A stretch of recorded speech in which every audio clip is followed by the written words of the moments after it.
Silakan. Ada signifikan lah dengan pantun tu. Poli ke apa? Pantun, Masih. sekadar pantun. Datuk Speaker. Dah dia poli. Semua orang tahu. Memang dia suka sinis kan, no? Dengar jawapan saya. Enggang kah gunung ni tak tahu, kita hampuk weh. Tapi ni jawapannya sebab kita ada waktu yang singkat. Saya akan mengulas panjang tentang KSP ni dalam penggulungan. KSP ni dia jadi popular selepas dua pihak iaitu Menteri Pengangkutan dan Perdana Menteri mengulas dalam Parlimen, tetapi kedua-duanya tersasar kerana mereka tidak dapat maklumat yang penuh daripada kerajaan negeri yang menggagaskan projek ini daripada 2013. Bukanlah projek zaman Sanusi pun, projek ini sejak 2013. Soalan daripada Bekalan Kundur, projek Mega Aerotropolis di Sidam dan KXP. Tak tersasul ke tu?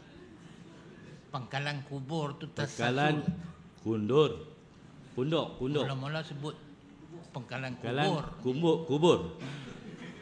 Kita kuburkan mereka lah lepas benda ni.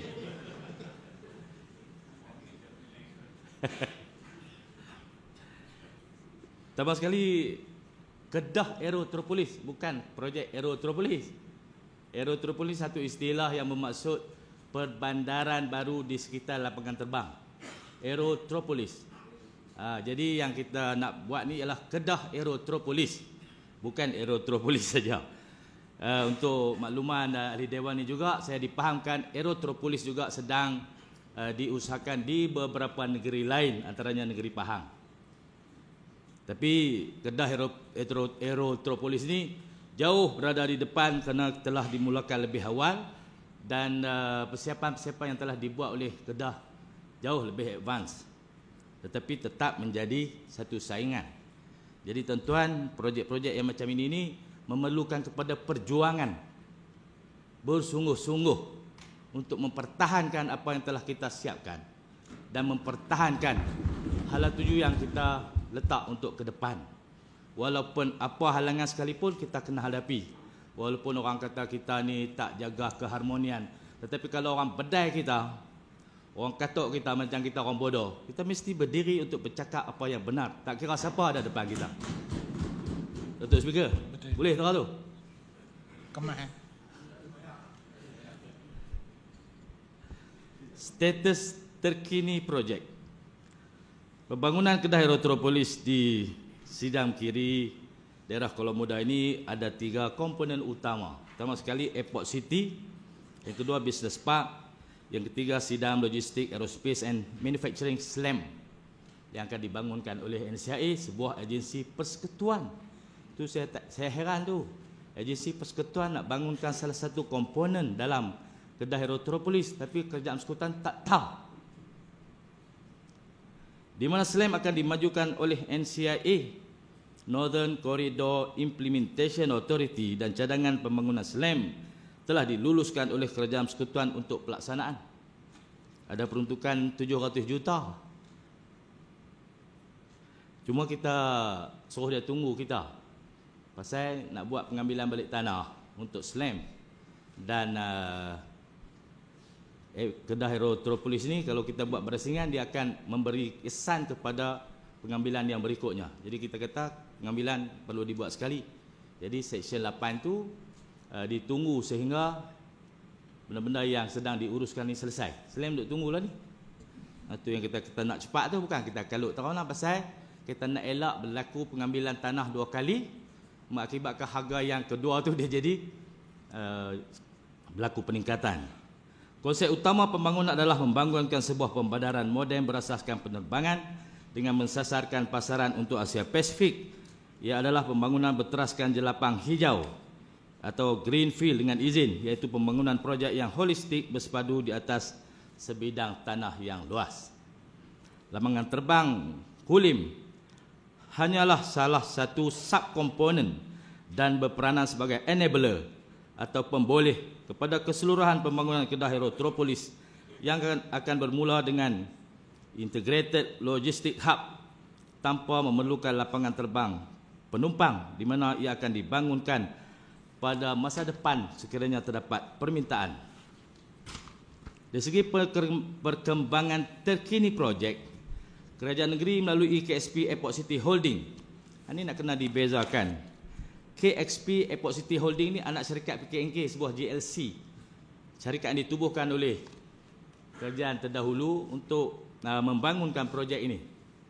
Telah memeterai perjanjian melalui memorandum persefahaman MOU dengan pemain-pemain industri di dalam projek bangunan Kedah Aerotropolis pada 20 Oktober 2022 yang lalu bagi meneruskan momentum promosi dan pemasaran bagi Kedah Aerotropolis. KXP Airport City sedang giat melakukan aktiviti promosi dan pemasaran bagi memastikan pembangunan projek ini dapat menarik minat pemain-pemain industri antarabangsa dan tempatan untuk beroperasi di Kedah Aerotropolis. Beberapa syarikat tempatan telah menunjukkan minat untuk melebarkan sayap ke Kedah Aerotropolis dan akan menandatangani perjanjian persefahaman dalam masa terdekat ini. Selain itu, KXP Airport City sedang giat mengadakan perbincangan lanjut dengan UUM dan Kismek serta beberapa institusi pendidikan bagi menjayakan hasrat kerajaan negeri mewujudkan Universiti Teknikal yang menjadikan aero angkasa sebagai teras di masa depan yang merangkumi bidang pengajian dan kursus-kursus teknikal berkaitan dengan aero angkasa, penyelenggaraan, pembaikan dan baik pulih pesawat bagi memastikan penyediaan tenaga mahir yang mencukupi. Soalan B, bagi cadangan lapangan terbang antarabangsa KULIM, kelulusan daripada Kementerian Pengangkutan MOT belum diperolehi. Berikutan kajian National Airport Strategic Plan NASP masih berjalan dan dijangka siap pada September 2023. Ini yang dinyatakan dalam MPFN. Antara 8 nasihat yang diberikan oleh MPFN ialah tunggu NASP siap untuk lapangan terbang saja. Dalam pada itu, kerajaan negeri melalui KXP Airport City terus melakukan sesi libat urus dengan pelbagai agensi berkaitan susulan daripada kelulusan dasar yang telah diperolehi dalam Majlis Perancang Fizikal Negara pada 27 Oktober 2020 yang lalu. Draft laporan akhir Plan Induk Utama yang disediakan oleh perunding dahulu telah dikemukakan kepada MOT bagi mendapat ulasan-ulasan awal teknikal pada 8 Julai 2021. Selaras dengan itu, penambahbaikan draft laporan Plan Induk Utama telah dilakukan dengan mengambil kira semua ulasan yang telah diberikan. Draft laporan Plan Induk Utama terkini adalah bagi pelaksanaan konsep pembangunan Kedah Aerotropolis. Laporan disediakan dengan mengambil kira mengadakan sesi libat urus bersama penggiat-penggiat industri berkaitan termasuk MOT, CAAM, MEFCOM, TUDM dan lain-lain agensi bagi mendapat input yang berkaitan.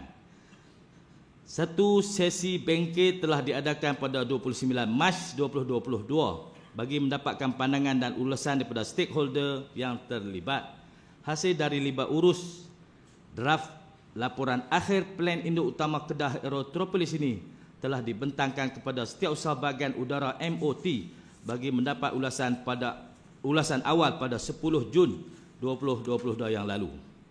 Lanjutan daripada itu, satu sesi libat urus telah diadakan bersama kerajaan negeri, KXP Airport City dan perunding NASP pada 6 September 2022 yang lalu, 6 September 2022 yang lalu, seperti mana yang telah ditetapkan oleh pihak MOT, bertujuan untuk perkongsian dapatan dan maklumat berkenaan Pelan Induk Utama dan kajian kebolehkelaksanaan yang telah dijalankan terdahulu serta perkongsian berkenaan evidence base dengan penggiat-penggiat industri bagi pembangunan projek bagi melengkapkan kajian laporan NASP tersebut. Setelah membuat semua penambahbaikan dan mengambil kira semua ulasan yang telah diperolehi terdahulu, kerajaan negeri akan mengemukakan versi akhir laporan Plan Induk Utama Kedah Aerotropolis dalam masa terdekat ini, iaitu pembangunan bandaraya baru yang berasaskan penerbangan, menggabungkan pengangkutan darat, laut dan udara, terutamanya bagi menjadikan wilayah utara sebagai hub multimodal, logistik dan kargo, dan memfokuskan pembangunan industri aero angkasa untuk pertimbangan dan ulasan MOT. Bagi soalan C, kerajaan negeri melalui KXP Airport City kini dalam proses untuk memuktamadkan pemilihan pelabur atau master developer bagi pembangunan projek Kedah Aerotropolis. Tetapi salah satu master developer yang mengemukakan permohonan melalui RFP dan telah dipanggil untuk sesi temuduga beberapa sesi dan bersetuju untuk terlibat dalam Kedah Aerotropolis ini, tiba-tiba telah diumumkan di Parlimen bahawa mereka tidak bersetuju. Ini yang mengelirukan orang ramai. Pasal dia yang submit RFP, dia yang nak terlibat, dia yang hadir interview bersama 20 syarikat yang lain. Untuk maklumat ahli Dewan ini, syarikat-syarikat yang berminat untuk membangunkan Kedah Aerotropolis masih menghantar permohonan sampai hari ini. Ada lagi syarikat yang memohon untuk terlibat.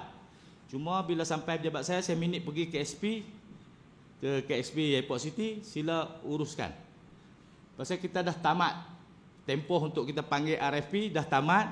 Tempoh kita interview pun dah selesai. Pemilihan akhir pun sudah dibuat. Surat tawaran sudah dikeluarkan kepada 2 untuk DJV. Satu dah jawab, satu lagi orang lain tolong jawab. Bila saya pun nak gelakkan, nak teriak, saya pun tak tahu. Orang lain mohon, orang lain interview, orang lain berjaya, orang lain tolong jawab. Saya kata, ni apa ni?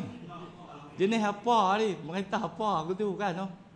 Takkan lagu tu dia mohon, orang lain mohon, orang lain main interview, orang lain setuju. Tetap orang lain tolong jawab. Apa bentuk kerajaan yang sedang kita ada? Jadi mereka kata kita tak mementingkan keharmonian. Tak harmoni tang mana kita ni, kita akan duk buat apa kat orang? Orang yang duk buat kita. Saya rasa ini salah satu daripada trend ataupun keutamaan untuk mencari kelemahan-kelemahan. Cari kelemahan orang, cari buruk orang. Tang mana hampa lekeh, aku nak dedah. Jadi bila dedah-dedah, sadung-sadung kena-kena kedah. Mampu ya? Tunggu tak? Lagu itulah jawapan saya untuk soalan nombor 13 ni. Ada lagi dalam sesi pengulungan akan datang. Soalan tambahan. Terima kasih Yang Amat Berhormat Jeneral di atas jawapan tadi. Speaker dululah. Yang Berhormat Datuk Speaker. Ya. Terima kasih. Saya duk suruh sebut speaker tak apa? Supaya temperature masing-masing diturunkan. Pasal peluru tu main kat saya, bukan direct. Tembak saya, jangan tembak direct. Tembak speaker dulu. Soalan tambahan saya Yang Amat Berhormat Jeneral adalah saya kira projek ini sebagaimana yang kita maklum bermula daripada 2013 sehingga sekarang. Bermula dengan KSP, selepas itu Kedah Aerotropolis, dan kami menjadi sebahagian daripada proses itu. Jadi sudah tentu kami dengan daya upaya kami juga menyokong projek ni. Sangat-sangat bersetuju dan menyokong sepenuhnya. Cuma dalam isu ni saya rasa ada 2 isu utamalah.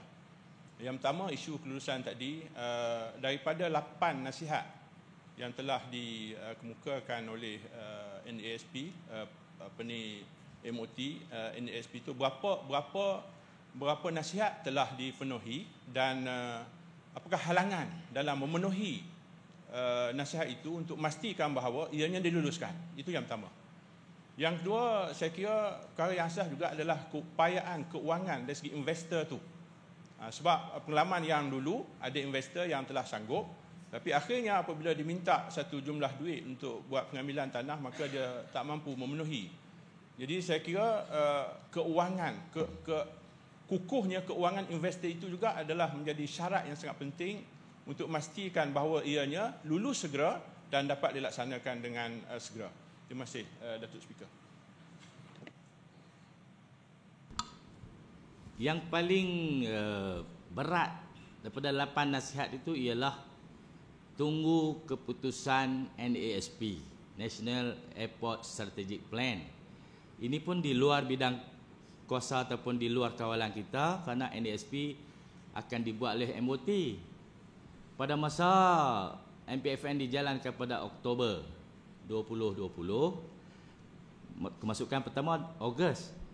Oleh kerana MOT tak bersedia pada masa itu untuk membuat ulasan-ulasan, maka saya kata saya perlu kepada kesegeraan kerana kerajaan persekutuan dalam projek yang begitu lama dicadangkan dan diumum dah pada 2019 oleh Menteri MITI, projek perimpat tinggi KSP ini telah diluluskan pada 2019.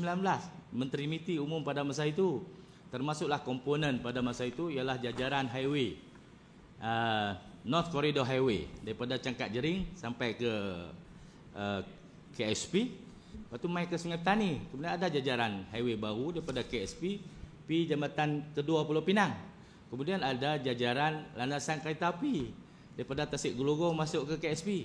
Kemudian itulah diselokkan masuk SLAM. Jadi semua komponen ini telah integrated dan telah diumumkan pada 2019. Mai 2023 ni Menteri kata tak ada permohonan. Tidakkah ini satu lawak jenaka? Lawak ni Datuk Speaker. Tak ada permohonan. Kalau ada permohonan sila bawa investor datang jumpa kita. Mana boleh jawab lagu tu? Kita uruskan projek ni, ada jabatan teknikal, ada macam-macam agensi, mana boleh bawa investor jumpa menteri?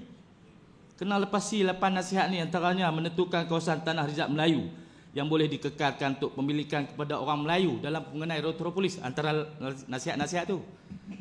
Ini sedang diuruskan, macam mana nak ganti balik, nak shopping, tanah begitu luas kan, no? Rizab Melayu. Antaranya kita pertimbangkan kawasan yang dibangunkan dengan infra, terminal, runway, itu tidak menjadi hak milik siapa-siapa, itu boleh dikekalkan sebagai tanah rizab Melayu. Jika tanah rizab Melayu hendak diteruskan penggantian tanah rizab Melayu, tentukan dia sama ciri, similar in character. Ini pun antara syaratnya. Menyediakan mekanisme penyelesaian penempatan semula penduduk.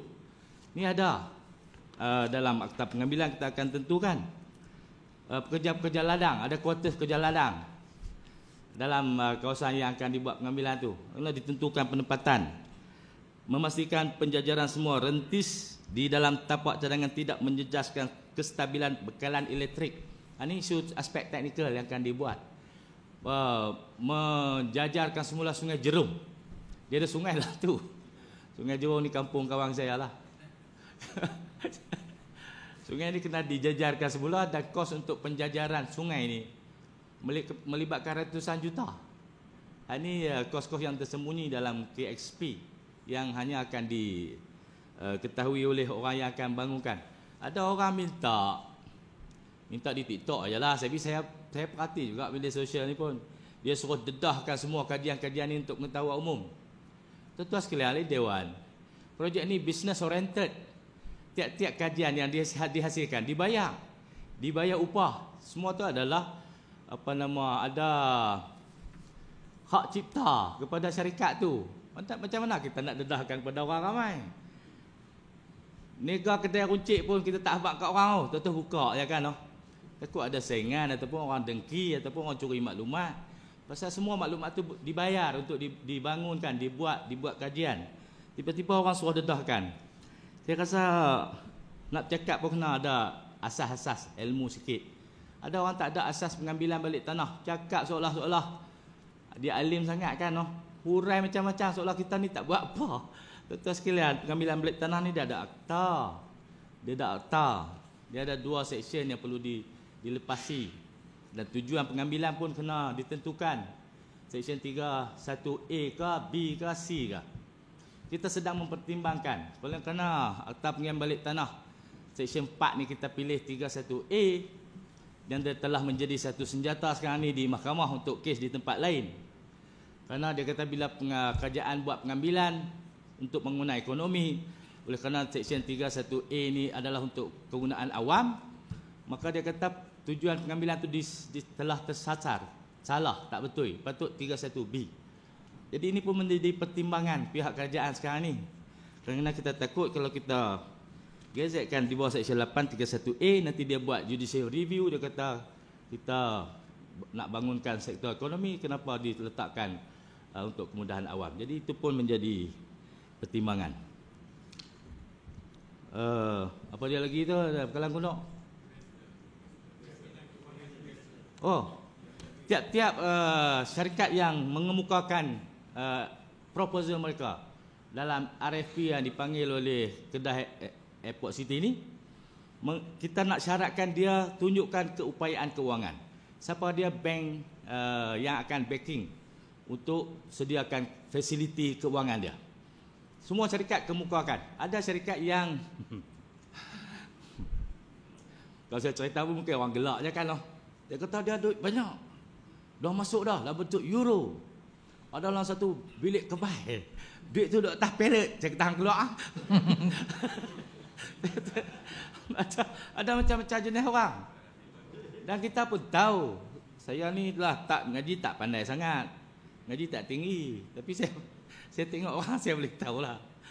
Ni otak yang lebih kan lah. Mana ada orang bawa masuk cash. Bertinan-tinan duduk atas pelet dalam bilik kebal. Orang ni orang pakai digit. Nombor digital semua. Duit fiat ni orang tak bawa masuk dah. Tapi dia abang dia kata duit dia duduk atas pelet. Saya kata saya nak satu pelet boleh tak? Saya kata tak sah keluar. Mengarut lah. Jadi kita tak maulah orang macam tu. Tapi masih lagi ada banyak syarikat yang ada kekuatan masing-masing. Oleh kerana benda ni PNC, Private and Confidential milik syarikat. Dia pun PNC, saya pun PNC. Saya tak boleh cakap kata aku tu. Saya tahu macam mana orang boleh cakap di parlimen, tak tahu. Boleh dedah nama orang, nama syarikat, apa semua kan. Pasal kontuk jeneri, pasal kontuk call kot. Ha? Pasal kontuk saya call. heran hari tu dia nak gulung. Hari tu orang tu call. Hebat betul depan ni, chemistry. Saya nak kata hang muhung ke, hang cakap betul, saya tak tahu. Hari nak gulung, hari tu orang tu call. Dia ni memang terkenal dengan call. Tengah-tengah PC pun orang call. Oh, Erdogan call. Sat Jokowi call. Saya tak tahu siapa tahu. Saya tak rujuk siapa-siapa. Tuan sekalian. Benda-benda macam ini PNC. Sekarang ni korang tu tersipu. Dia menyatakan minat. Hantar proposal. Datang interview. Bersungguh-sungguh. Saya kata sanggup tak JB dengan orang ni. Sebab dia ada kepakaran bilang kargo. You ada kepakaran dalam bidang development. Dia tak mau, sanggup. Lagu mana pun tak apa. Saya kata saya ada dua model. You bangun terminal, you bangun kawasan industri. Sanggup? Sanggup. Kalau campur dua-dua, bangunkan sekali. Sanggup. Tak tahu ada orang pihak lain jawab di parlimen tak sanggup. Kalau dia sanggup, kan dah ada kesipuan. Ada orang lain yang ada kuasa, begitu power di negara ini, bercakap bagi pihak dia, kata dia tak mampu. Walaupun dia mampu, kalau dia tak mampu, siapa dia hantar proposal? Pasal apa dia menyertai RFP tu? Dan kita hantar surat tawaran kat dia. Kita bagi tempoh untuk dia jawab. Model mana hang nak? Berapa equity hang nak masuk dalam SPV ni? Dia kena jawab benda-benda tu. Sebelum dijawab, telah dijawab oleh orang lain. Saya kata ini, nanyalah kita. Saya pilih. Kita ada kriteria untuk buat pemilihan. Nak jawab soalan lain lagi dah. Saya sebutlah dalam pengulungan insya-Allah benda-benda macam ini. Saya harap KSP ni lah kerana semua menyatakan sokongan. Kalau ada ruang dengan pihak-pihak yang ada kuasa di persekutuan, bolehlah tolong cakap dah ada sokong. Kan? Semua kata sokong. Ni yang baru duduk di belah sana pun kata sokong. Marahin kata KTPC tak bagus. Macam-macam tentang tak bagus. Dia buat KTPC. Baru pindah 2 hari cakap je lain lah. Saya tahan fee semua. Kena buang. Fee dah kan lah. Fee tak dapat kan. Saya tahan. Kalau nak pergi mahkamah. Bot dah kena buang. Masa jadi bot semua elok. Langkah belah sana semua jadi tak elok. Orang lain ni jangan buat pangan macam tu. Kita cakap dalam bot, lepas tu kena buang. Kita jawab dalam pengulungan lah. Ini Palma Kelang Kuno. Ada banyak lagi. Saya nak baca kronologi supaya orang faham apa yang telah kita buat bandingkan dengan jawapan yang diberi parlimen. Kalau jawapan diberi parlimen tu salah sama sekali dengan apa yang telah kita lakukan. Bertimbun-timbun kerja syarikat kita buat. Tahu-tahu dia kata kita tak mohon. Tentulah kita kena bertegas. Bertegas untuk mempertahankan hak kita. Bukan kita menghalang keharmonian. Mempertahankan kebenaran itulah asas kepada keharmonian. Keharmonian tidak boleh diasaskan kepada kebatilan. Tak boleh. Itu palsu semua, akan runtuh kemudian. Keharmonian hanya boleh diasaskan dengan fakta-fakta dan kebenaran. Terima kasih. Soalan nombor 14. Ada soalan tambahan? Soalan nombor 14. Bye.